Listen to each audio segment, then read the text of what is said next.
the biggest thing I like about being a nurse is helping people feel human and helping people feel validated and legitimate. And that's very much an art. It's not only a science.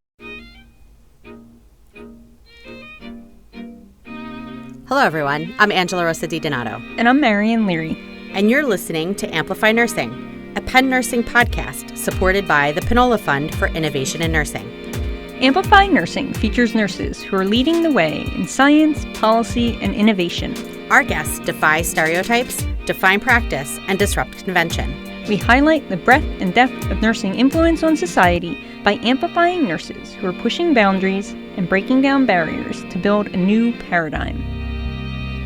Today on Amplify Nursing, we talk to Patrick McMurray. Known as Nurse Pat Mac RN on social media, the self-described citizen scientist uses his social media influence to educate and support his fellow nurses. An avid proponent of all things science and education, we talk with Pat about his journey from community college to graduate school, his love of space science, and the paradox that is the art and science of nursing. Pat, thanks so much for joining us here on the Amplify Nursing podcast. I must say, I am so excited to speak with you today. Likewise, I'm so excited to be here. I feel like we know each other, but I think this is the first time we've actually had a conversation. But of course, we follow each other on Twitter and we have very similar interests. And so I think this is going to be a fun conversation. Same. Yeah, it's so interesting and great to get to meet, Twitter friends. But yeah, I feel like I know you too, but hopefully one day when the world's not ending, we'll be able to meet in real person. Yes, I cannot wait for that. There's so many nurses around the country who I cannot wait to meet in person. So let's start off by I'd love to learn more about your background and how you got into nursing and sort of your journey starting from there. So I entered nursing through the associate degree nursing pathway. So I attended a community college. I am a second generation nurse. My mom is also a nurse. She has been a nurse for most of my life since I was about 6 or 7. But I originally, the first thing I ever really wanted to be seriously was a nurse because my mom was a single mother at the time. And I just thought she was the coolest thing. And I remember she would kind of like bring home they would have her company switch to a new disposable stethoscope. So they threw out all the old ones that they hadn't used. And she would bring me home these little disposable stethoscopes to use and let me look at some of her books, at all the images. And I just thought it was fascinating. I loved science. And I loved like kind of humanities and social service type things. And I kind of debated back and forth between things. But the first thing I ever seriously wanted to be was a nurse. But of course, being that, I was, a boy, everyone told me boys weren't supposed to be nurses, that you need to go be a physician. So in my 8-year-old mind, the second best thing to being a nurse was, well, if I can't be a nurse, I guess I might as well go and be a physician, Oh my God, I love that. So high school came around and about 15, I don't know, I just kind of, I got to know myself even more. I kind of flipped back and forth between different health professions I wanted to do. And I was like, you know what? Nursing, nothing fit like nursing did. Nothing allowed the flexibility. You couldn't show up as many places. And then I started realizing like the path that it took to become a physician. And I was like, that's a lot of school. And the goal is like at the very end, I was like, I really want to be able to start working and making my own money and taking care of myself. I had a lot of thoughts, and I still realized that I loved the time that I spent with, people. So I really wanted to focus around that. So I was like, forget what everybody else says. I'm going to go be a nurse. And so I signed up for this nurse camp at the local community college where they let like high school students come in and they let them partner up with current nursing students in the associate degree nursing program. And you kind of get to go through different little stations about wound care, IVs, injections. And then they tell you information about a career in nursing and how to get into the local nursing program. And so my mom attended that same school. And as I reached 17, I graduated high school, and I had a decision to make because I got into a couple of colleges. But I was just really thinking about what I wanted to do. I wanted to be able to work as a nurse as soon as possible. So I declined some of my other offerings to go to the same community college. that my mom went to, which was kind of a surprise to most of my family. And some of them were really disappointed because they were like, you shouldn't be limiting yourself to a community college. But anyway, I did it. I started nursing school at 18. I finished when I was 20 years old. And then I started working in the CVICU. A couple of years later, a little over a couple of years later, I would finish my bachelor's degree from Western Governors University and work as a travel nurse. And now I am currently a graduate student at Western Governors again, pursuing a Master of Science in Nursing Education. And I work as an adjunct faculty member and as well as a clinical nurse at a local university hospital here in Central North Carolina. So that's kind of where I am and how I got here. I love so much that you went into nursing because of your mom, and you also went to the same community college as your mom. That just warms my heart. I just wanted to say that. So talk about, I know that you have a lot of thoughts about community college, associate degree nursing programs. And I'd like to hear, because you said that people said you shouldn't limit yourself and just going to an associate's degree program. So can you talk a little bit about what your thoughts were around that and how that potentially helped you get to where you are today? At the time, I just was kind of a product of the nurse camp. They certainly didn't tell me that we had to go to a community college, but they kind of compared and contrasted us pursuing the university pathway versus the community college pathway. And our school had the community college had a matriculation agreement with the local university as well, saying that they told me that you could pretty much achieve the same thing, save some money along the way and start working sooner. And I was just like, why wouldn't I do this?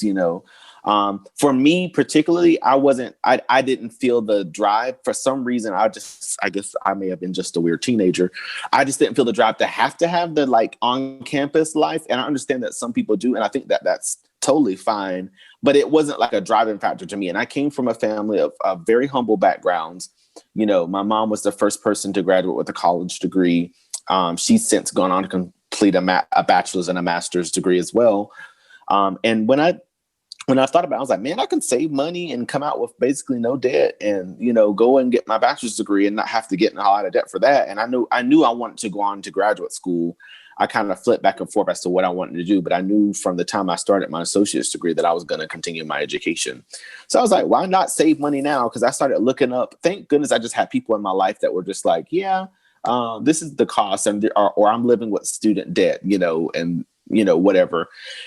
And so I was just like, okay, I can do this and save a little money, or I can have the full experience. And it's not a bad thing, but I prioritized for me at that moment. I was just like, I want to just have the experience to be able to work soon. I really wanted to get in there and get into doing the work of being a nurse.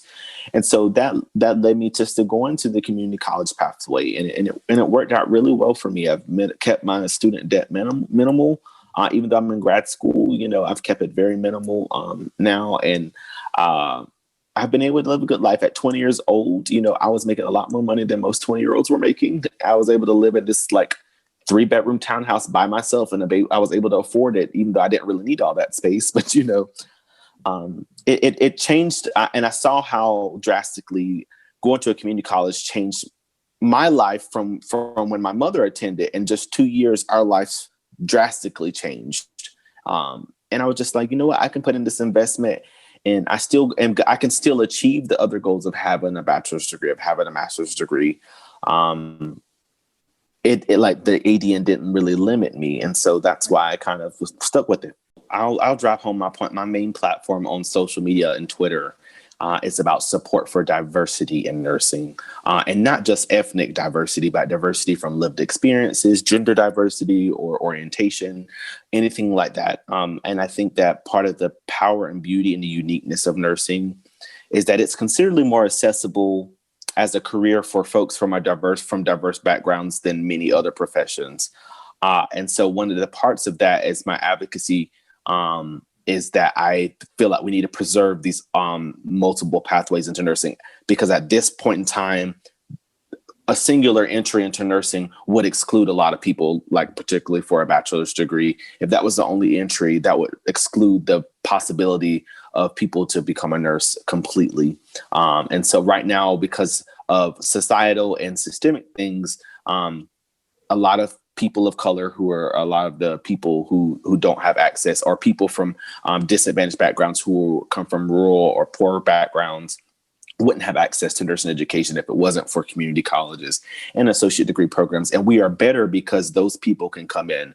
But these associate degree programs also service people who are second career individuals, and we benefit from having them, because not all of them can afford to go to an accelerated BSN program or have the time to devote to that. So I think that we are better because of the diversity, and I understand the need, the want for parity, but my goal for parity in nursing is not based out of just wanting to keep up with the Joneses and other professions. Like, other professions aren't my concern. My concern is that nursing continues to be useful to the communities we serve, but also that our education is useful for the clinicians and for the practitioners that we and the students that we're educating and that we're training. And I like the idea that I don't see hierarchy in nursing, and we shouldn't support hierarchy. And my friend Jerry Susi always says that nursing knowledge and nursing care exists on a continuum, and that continuum goes from the family member who was a caretaker to the nurse scientist doing research with a PhD, or the advanced practice nurse taking care of people and doing procedures and being a first assistant in an OR. So, and I think that that's a beautiful thing, to have that full spectrum of care all in one profession. Could not agree more. Well said, both you and Jerry. You said that nursing was something you wanted to do since you were little. Has it lived up to the expectations of what your sort of 8-year-old self thought it would be? It really has, because at 8, I didn't even understand how global nursing was and how multifaceted it was. I now know that nurses are scientists. I know that nurses work as researchers. They work as educators, as scholars. They work in schools, on cruise ships. They work in hospitals. They work in ORs. They run healthcare institutions. They're CEOs. They are directors. They are senators. And it's lived up, and it continues to blow my mind, the way that nurses make themselves available to the people that they serve, and the way that they use their knowledge to serve their communities.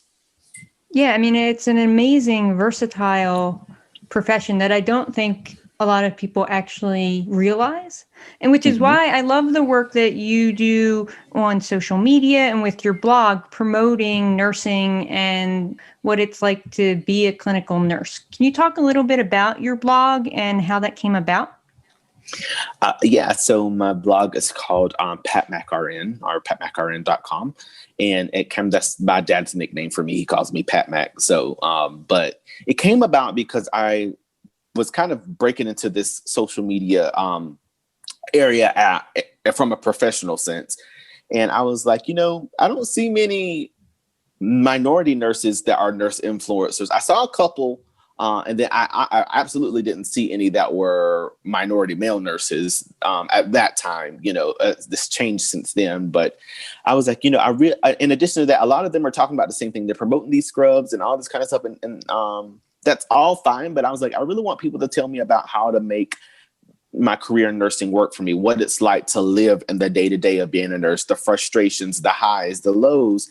And so I really didn't have a niche, and everybody was like, you need a niche to kind of break into this thing. I didn't really have a niche. I just wanted to help people understand why I love nursing and how they could enjoy nursing as well, and be able to have longevity in nursing. I've been a nurse in May, it'll be 8 years now. So I really wanted to kind of help people do that. And so that's how I broke into that. I got in contact with another nurse who was an emergency room nurse, and we wrote a series called Matters of the Heart, where we talked about cardiovascular nursing concepts. And so we wrote this long series together, and it's published on my website where my blog is. But also I talk about things like the first time you lose a patient, the power of saying no as a nurse, also how to prevent burnout and things like that. I really wanted to help people make their career their own. And like I said, help people realize that there's more than one side to nursing, and that nursing plays a bigger role than what we've than what we're allowed to know before we really kind of delve into that kind of topic. I know there are a lot of nurses who want to do similar things, who want to get on social media and start getting their expertise and influence out there. They want to start writing blogs and doing these other types of science and health communication. How would you recommend nurses start getting involved and getting confident enough to put these blogs out there? I think a lot of it starts with the internal recognition that we as nurses, we can have an authoritative voice, that we are professionals, we have expertise, we have certifications, we have all these things. So I think the first bridge you have to cross is realizing that what you have to say is worth saying, and that what you have to say has value. After that, you really could just kind of jump into it. I don't have any like books that I read. I kind of took the cues from the influencers that I liked. One of them was Nurse Nicole, and it's Nicole with like Nacole, I think. And she is this Black nurse from Florida, and she was one of the first, minority or minoritized individuals that I started following, and I was just in awe by her. She wasn't about promoting things. I mean, she did some of that, but her focus was just like, look, this is the real thing. Let me tell you about something I went through one time, and this is how I dealt it. And then, she just showed her life as a nurse. And so I kind of modeled what I wanted to do. I didn't mimic her exactly, but I modeled having that natural approach to social media. And so that's how I've done it. I've not really taken a class. I have gotten some pointers from some individuals, and there certainly are books out there about it now. But I always say, like, find somebody that you like, whose voice you really like on social media, and, examine how they do it. Why do you like them? What are the things that draw you to their information and their way of presenting information? And you don't have to copy them because you want to be original and have your own voice, but that can kind of set the tone for which way you want to go. And I knew that I wanted my blog to focus on authenticity and genuineness. And so I said, I made a promise that whatever my influence was, whether it was big or small, I was going to remain genuine and go from there. And honestly, it's just kind of grown from there. It's still growing. So, yeah, I was actually going to ask, what's the reception been like to your blog and also your social media presence? Are you getting meeting a lot of new people, getting a lot of connections and networking out of it? What's been sort of the benefit? And even if there's been any, downsides to it? It's been very positive. The first couple of years was a little bit quieter, but I've gotten to work with various brands of scrub companies. I've also gotten the opportunity to be on various podcasts, including this one. That's kind of how I got here. And it's been great because the best thing has been the people. I have gotten to meet a lot of people. I got to meet Nurse Nicole in real life, and she is now a dual certified family nurse practitioner and acute care nurse practitioner and current DNP student. But I met her one time in Florida, all before COVID, of course. I got the chance to participate in the Nursing Mutual Aid Conference. I have been invited to write a chapter of a nursing textbook with 3 other individuals. And we are currently doing that and going through the editing process of all of that. I have also gotten the chance to write and publish my first article in an academic journal with a contact that I met solely off of Twitter and social media. So yes, it's like giving me all these opportunities. I've gotten opportunity. I started working with the company GoodRx that helps people get discounts on their prescriptions. About a year ago, I entered a contract with them. So I do paid writing for them as well. And all of that has come from my social media presence. It didn't really happen the first 2 or 3 years. It was kind of slow. Most of the first 2 or 3 years was just meeting people and getting people used to my voice and the way I present things. I'm very casual in the way I present myself on social media, particularly on Instagram. But after that, it really kind of took off. Deals and more so than deals, a lot of opportunities to kind of contribute to nursing as a whole. It's been phenomenal. And I haven't really had many bad experiences. And I think it's because of that promise I made to myself when I first started using social media, that I would never let it give it more priority than my real life. but also that I wouldn't allow myself to be overly involved in this virtual world where people who essentially don't know me can say anything they want. So I have not had any major negative things happen. Of course, little things, people disagree with you and you say things, and I'm one of those that I will speak my mind, but I've avoided most major issues on social media because I know I'm not here for that. And I try to remember that as much value as I have gotten from it, that this is not where my value comes from. So.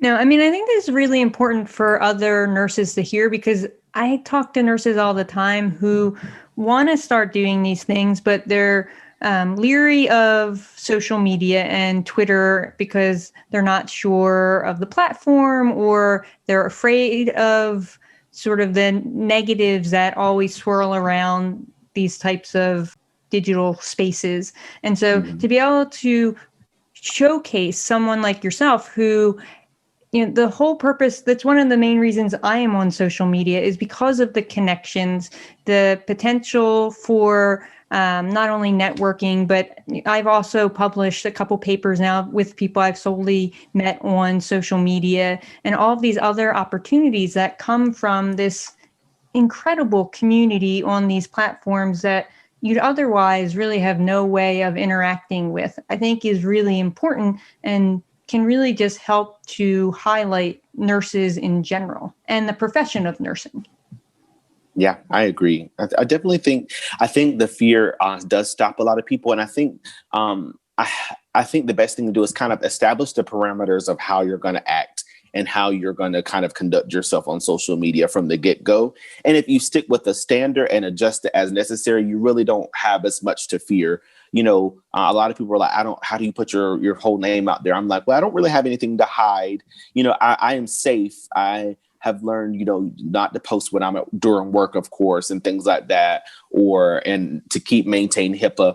I think once you become an experienced healthcare provider, you kind of remember that line a little bit better on how to, not talk about something. If I'm talking about an experience, I don't talk about it the day after it happened. And I certainly don't say yesterday at work, or I try not to say if it's something that could potentially be, identifying. I think you learn how to navigate those things. But I kind of approach this with a lens of respect and respect for myself and respect for others. And so I've not really had any major issues with that as far as safety. And, my employers know about my social media. It's on my resume and things like that. And so I think also knowing that, it kind of helps me remember to, I feel that I can comfortably say what I need to say, but it reminds me that, you have to consider perception, because perception can be a big thing. And it's kind of kept me balanced, Yeah, for sure. And I totally agree. I think having some ground rules for yourself ahead of time and then sticking with them as you go, but adjusting as needed is really important as well. Yeah. So on your blog or on your website, you have a phrase, "Nursing is a paradox of art and science." I love that so much. I'd love to understand what that means to you. So it means a couple of things to me. I think that nursing is certainly a science. Like, here we don't have any debate about nursing being a science, but it is very much an art. It's something that everyone may not naturally be adept at the art of nursing. And some people may struggle more with the science of nursing, back and forth. But I think we have to realize that nursing is this beautiful dichotomy of art and science, and in a way that many other professions or disciplines aren't, because it involves the art of caring. It involves I view advocacy as an art. I view leadership as an art, because those aren't things that necessarily can always be taught, and they're not always very A to B analytical linear processes. So, caring is not linear. It's very concentric and circular, in my opinion. And advocacy is not always linear. It's concentric and it's complex. But I think that with nursing, we see that when you bring these two things together, it just shows me that if other we blended the arts and the sciences in art in its in its wide definition, not necessarily just the visual arts, but that too. But if we combine these things a lot more, we would see how we would have these amazing things happen, because we see those things happening in nursing. We see what happened, why people trust nurses so much. And it's not just because we have this scientific knowledge and clinical knowledge at our disposal, but we also make people feel human. I think that's one of the biggest things. I've always said that the biggest thing I like about being a nurse is helping people feel human and helping people feel validated and legitimate. And that's very much an art. It's not only a science. But you can use science to help that process along too. So they're really intersectional and they play off of one another. But to me, it's a beautiful dichotomy. That's how I like to say it. It's just two sides of a coin. Both are equally as much of as much worth when it comes to nursing, the art and the science. In terms of science, I know you say that you are a self-proclaimed geek. I too am a self-proclaimed geek, but Yes. also my main geeking out is around space science and NASA and things of that nature. And I know that we've definitely had similar areas of interest around that. So I'd love to hear more about what gets you excited in other areas of science. I know you're interested in citizen science also. What are some other areas where you geek out? Oh my gosh, I've been waiting for this question because I've been waiting to ask this question. So it's so funny because Marion, we talk about this kind of thing, space nerd, the unofficial / official like hashtag space nurse Twitter that we have, because I love anything to do with astrophysics and astronomy. I love the unknowing of it all and how space is this vast, the last frontier, as they call it, that you don't know about. And I love to think about how nurses could contribute to making humans being in space easier or better or whatever, and helping in any kind of way. So I love astrophysics. I am a big fan of Neil deGrasse Tyson, but I'm also a big fan of Dr. Eloise Stavance, who I follow on Twitter.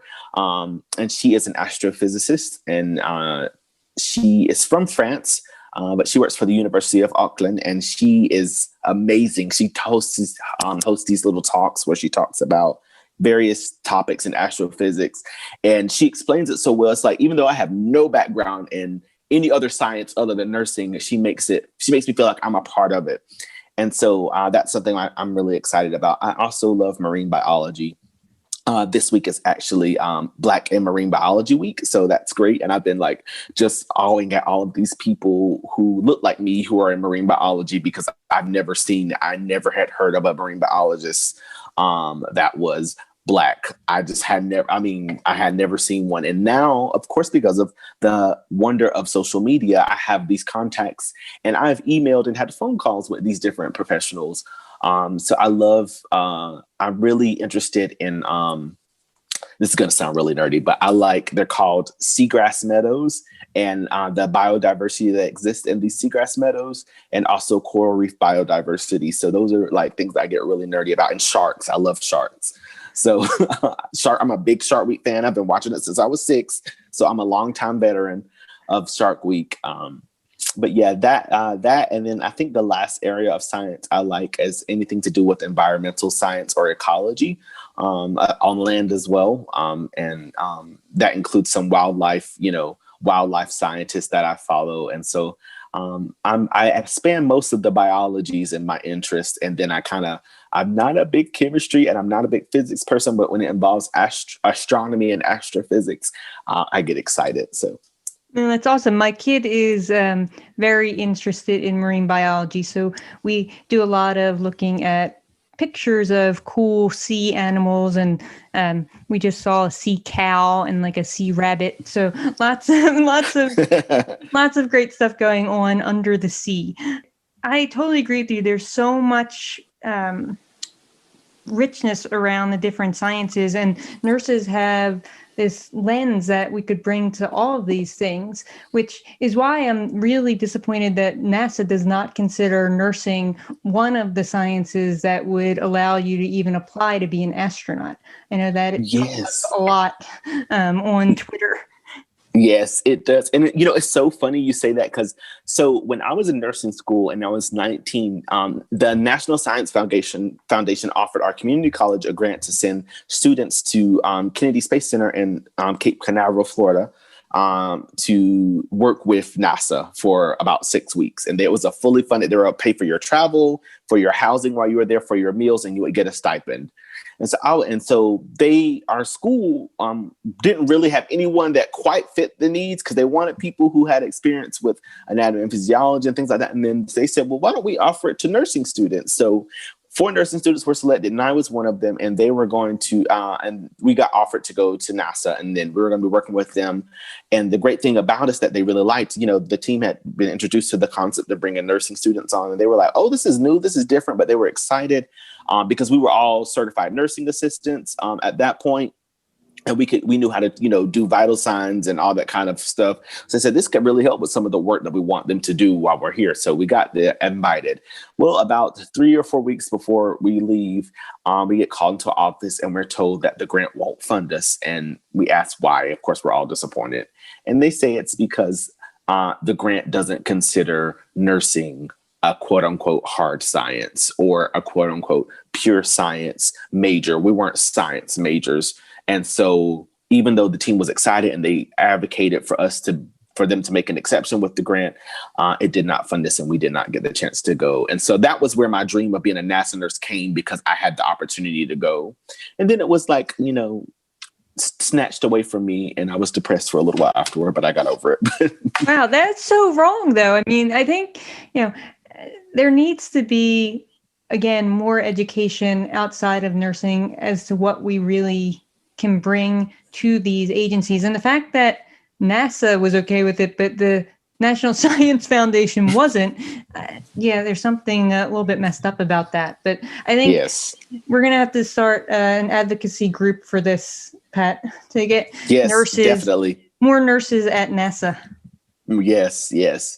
And I think, too, that nurses need to start viewing themselves outside of the silo of nursing and realize that we need to we talk about interdisciplinary science and work, but I think we always think of it within the realm of the health sciences. Mm-hmm. And I think that nurses need to know that we can collaborate with people outside of the realm of health sciences and the life sciences.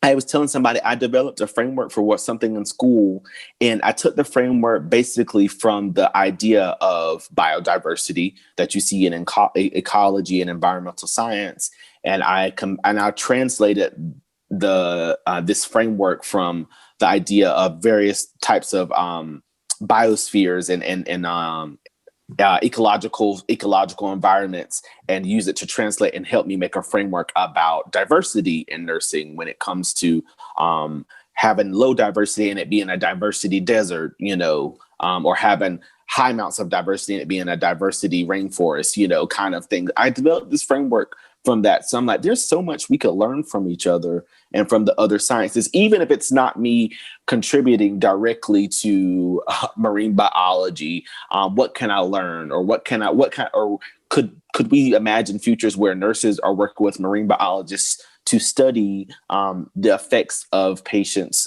spending time in the water and how it can impact their mental well-being and their blood pressure and things like that. Like, I feel like we need to expand our creative horizons with our science and stop just narrowing ourselves to the silo of health science. Yeah, I totally agree. That's what teams are all about, right? Like, we bring a certain knowledge, expertise, and lens to the work that we do that can only contribute and heighten to the work of other professions, and they do as well. And so just because we're not doing exactly the same thing doesn't mean we shouldn't be collaborating nor invited to be doing those things.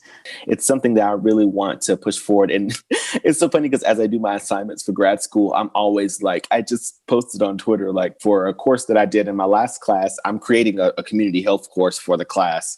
And I said, let's go on a field trip to like a nature reserve and have a guest lecture from an environmental scientist. And so the people who are graded by assignments are like, you have some really, they always say interesting ways of approaching nursing education. And I'm like, I do, but I think it's needed.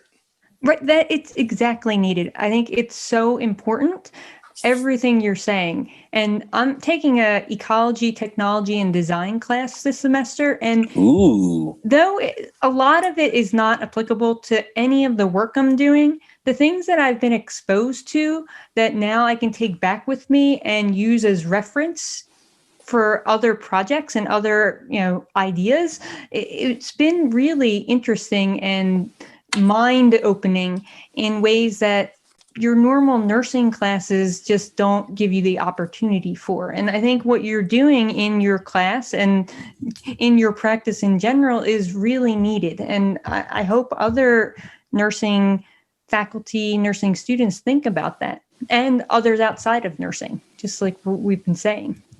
Yes, I hope so too. Well, Pat, this has been great. I really, really have enjoyed talking with you, and I look forward to continuing following you on social media and hopefully getting to meet you in person soon. Yes, same here. And stay safe and best wishes to everyone. Hello, Amplify Nursing listeners. Our conversation with Pat McMurray was so much fun and so engaging that even after we officially ended the podcast session, we continued talking. This bonus track is the remainder of that conversation. Enjoy. How do you say it, like kind of collared, and we've been limited in what we are allowed to, the horizons we're allowed to grow to historically, and now all of us are a whole bunch of rebels. And we're like, we're going to do whatever, now we're going to have Marion who works with innovation, and like, who would have thought about nurses as innovators like 15 years ago, or nurses who wanted to be in that space, So I love it. I say it all the time. I couldn't even think to have imagined when I was little what I'm doing now. It wouldn't have even been something that would have been possible to even think about because it didn't exist. But exactly. That's the great part about this profession. There are so many things that it's the great part and the part we need to work on. There are so many things that nurses do and can do that we either are never told about or haven't realized yet. But then the bad part is we were never told those things, so we don't know to realize them. So I think it's up to us now to start pushing different narratives out there and making people within the profession and outside of the profession aware of what it is that the nurses can be doing, should be doing, and what the potential and possibilities are. Yes, very much so, very much so. And I think that's the best thing about, like, I think my contacts have like drastically like changed once I became really active on Nurse Twitter, because I had Twitter for a couple of years, but I literally never used it. And in the last year and a half or two is when I've kind of been more focused, and I've like really got introduced to Nurse Twitter, and I was like, wow, this is amazing. And so the opportunities that I've gotten to perform, as somebody who, again, is from a minoritized background, minority group, and somebody who I'm still in graduate school trying to wrap up my master's degree, and I've been invited to speak on panels and people. I think the great thing about Nurse Twitter is that I've come into a contact with these people who, for all accounts, shouldn't see me because of my background, but who have seen me and who have found value in my voice. And I think that that's the most amazing thing about that. I remember the first time I met Jess, or Dr. Dillard right now, excuse me, but she told me I remember I said, I don't know how to write a like abstract for a conference. And she and Chloe Litson came in together and were like, this is how you do it. We'll help you. We'll talk you through it. And I was like, these two white women don't even know me. And they're like, oh, they're helping me. And it was just so nice to see. And then they're down for the cause. They're down for diversity, and they mean it. And I think that was the most like amazing thing about it. So I'm so glad that I've met all of you because of that, because we kind of run in the same circles. So yeah, the community on Nurse Twitter, which is, again, what I always try and stress to people who are afraid of social media just because they think they should be, that the community, especially Nurse Twitter community, is just so incredibly supportive and, active and engaged and wants to help each other in a way that is hard to get in other spaces, I think. Yeah, I agree. I totally agree. Yeah, it's been amazing just to see how it all works out and how we all get to kind of come together and do things. I mean, I've also raised funds and been able to get, do some like local nursing mutual aid work because of my Twitter contacts. I mean, a few weeks ago, I raised over $2,000 because Nurse Twitter stepped up and was just like, and I think the first time I did it, I wasn't even I was just asking for advice on what things I should do for those who are experiencing homelessness in my local area.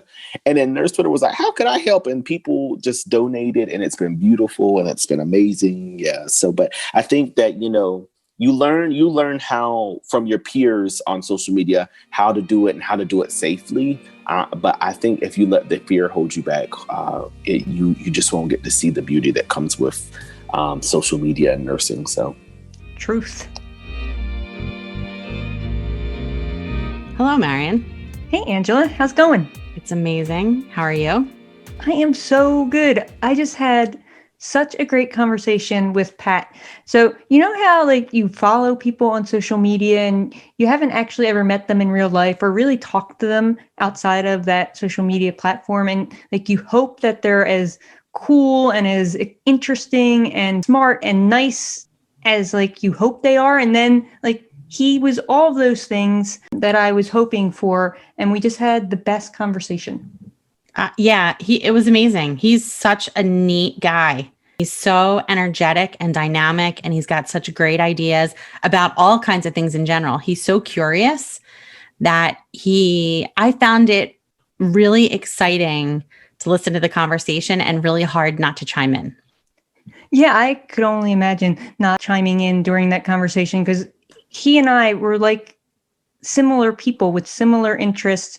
And it's fascinating because I don't know if it's just me, but the portraits that I see of nurses out in the world, no one ever talks about our interest in space science or our interest in, other areas of science or blogging or, the work that we're doing around creativity and art and things like that. And so to be able to connect with somebody like Pat, who also has those interests, who's also a nurse and is trying to promote those things and put himself out there as sort of this, self-proclaimed geek nurse nerd guy. I love it so much. I really do. Yeah, it just speaks to me. Amplify Nursing is hosted by Dr. Angela Rosa DiDonato and Marion Leary, and produced by the University of Pennsylvania School of Nursing, with special thanks to our Department of Information Technology Services for their assistance. Music for the podcast was created by Harper Leary. The podcast is made possible by the Krista and Rich Pinola Fund for Innovation in Nursing. Follow us on Twitter at Penn Nursing. Until next time, keep pushing over, under, around, and through. We want to thank you for listening to the Amplify Nursing podcast and remind you to subscribe to the podcast on iTunes, Google Play, Spotify, iHeartRadio, or wherever you enjoy your podcast listening. And if you can do us a solid, please rate and review us as well. It will go a long way in amplifying our episodes.